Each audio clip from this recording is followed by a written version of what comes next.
আপোনালোকে টোপনি মাৰিছিলে নে নাই?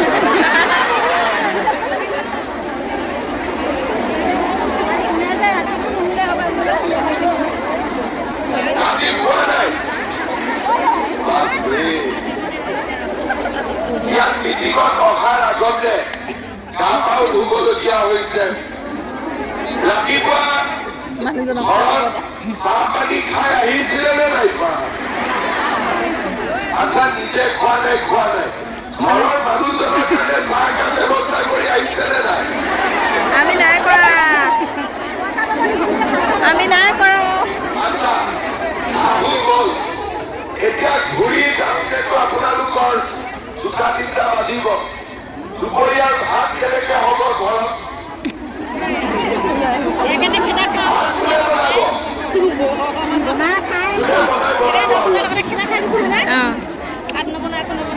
আজিৰ আমাৰ মহিলা উদ্যমিতা অভিযানৰ এই সুন্দৰ সভাত আমাৰ মাজত উপস্থিত অসম চৰকাৰৰ সন্মানীয় মন্ত্ৰী, গোলাঘাট সমষ্টিৰ বিধায়িকা অজন্তা নেওগ ডাঙৰীয়ানী, কৃষি মন্ত্ৰী অতুল বৰা,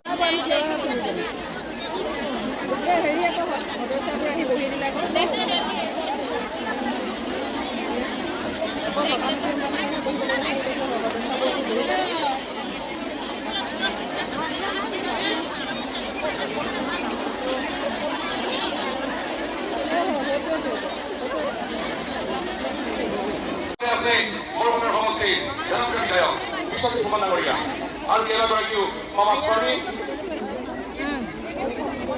অংগ দিছে।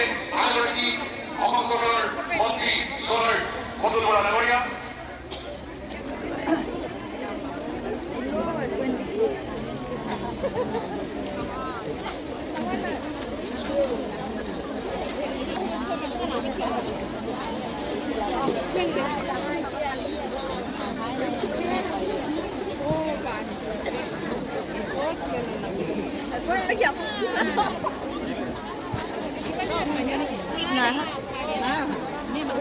আহিলে চিঞৰিব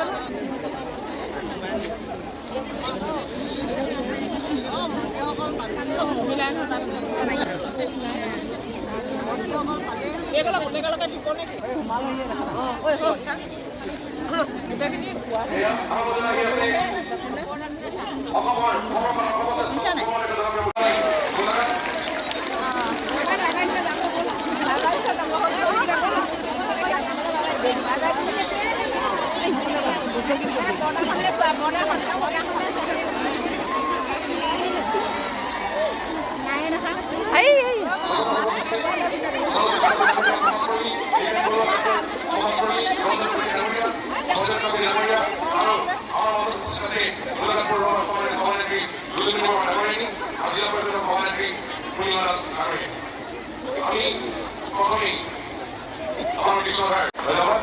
ইয়াৰ পাছত আমি আমাৰ সভানাম আগবাঢ়িবলৈ আগবাঢ়িছোঁ।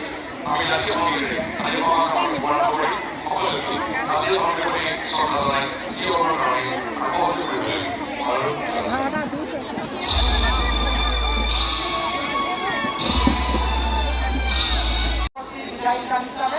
আপোনাক সকলোকে এই সভাখনলৈ আন্তৰিক আদৰণি আৰু উলহ আৰু শুভকামনা জ্ঞাপন কৰিছোঁ।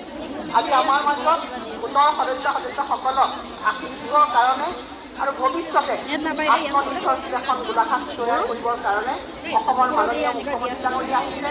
তেখেতে আত্মসহায়ক গোটসকলক লাখপতি বাইদেউ গঢ়ি তোলাৰ সপোন দেখিছে আৰু আমি সকলোৱে আনন্দিত যে মহিলা সবলীকৰণৰ এই পদক্ষেপত আমি মহিলাসকল আমি সকলোৱে ওলাই আহিছোঁ এখন আত্মনিৰ্ভৰশীল গোলাঘাট গঢ়ি তুলিবৰ কাৰণে।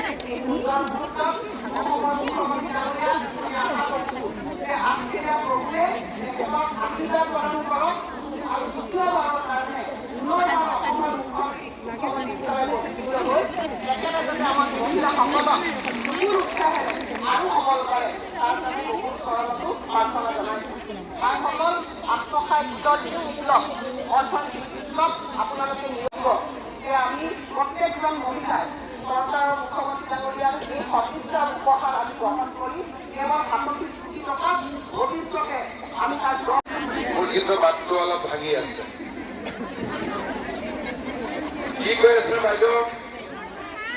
ঠিক আছে, যাওঁতে মই আপোনাক মাত লগাই যাম, হ'ব?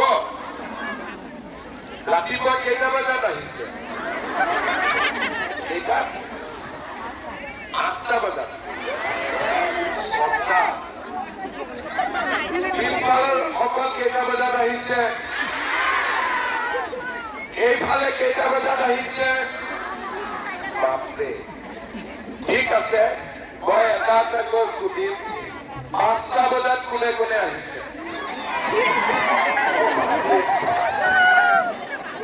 আৰু ৰাতিপুৱা 6টা বজাত কোন কোন আহিছে?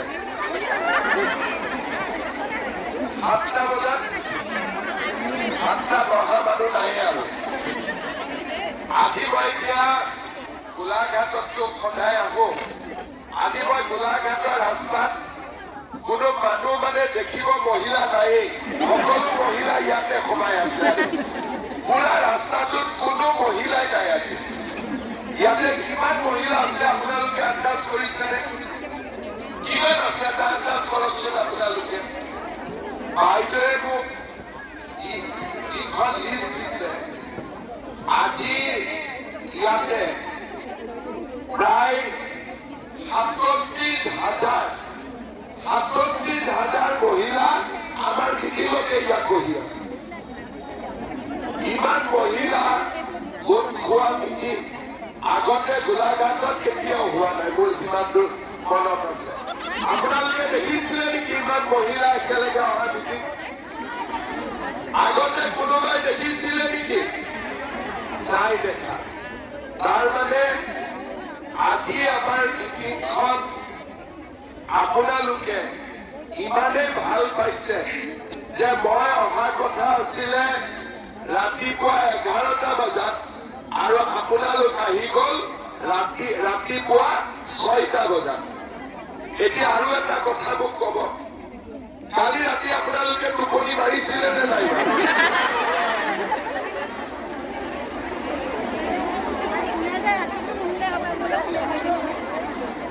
ৰাতি পোৱা নাই?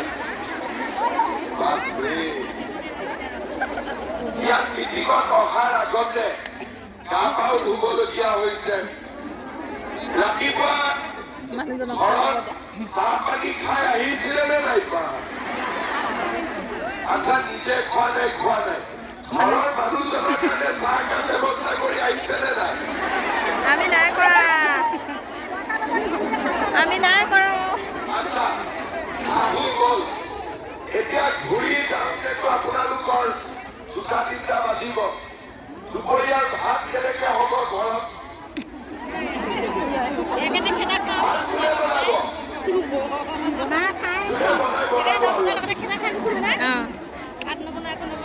আজি আমাৰ মহিলা উদ্যমিতা অভিযানৰ এই সুন্দৰ সভাত আমাৰ মাজত উপস্থিত অসম চৰকাৰৰ সন্মানীয় মন্ত্ৰী, গোলাঘাট সমষ্টিৰ বিধায়িকা অজন্তা নেওগ ডাঙৰীয়ানী, কৃষি মন্ত্ৰী অতুল বৰা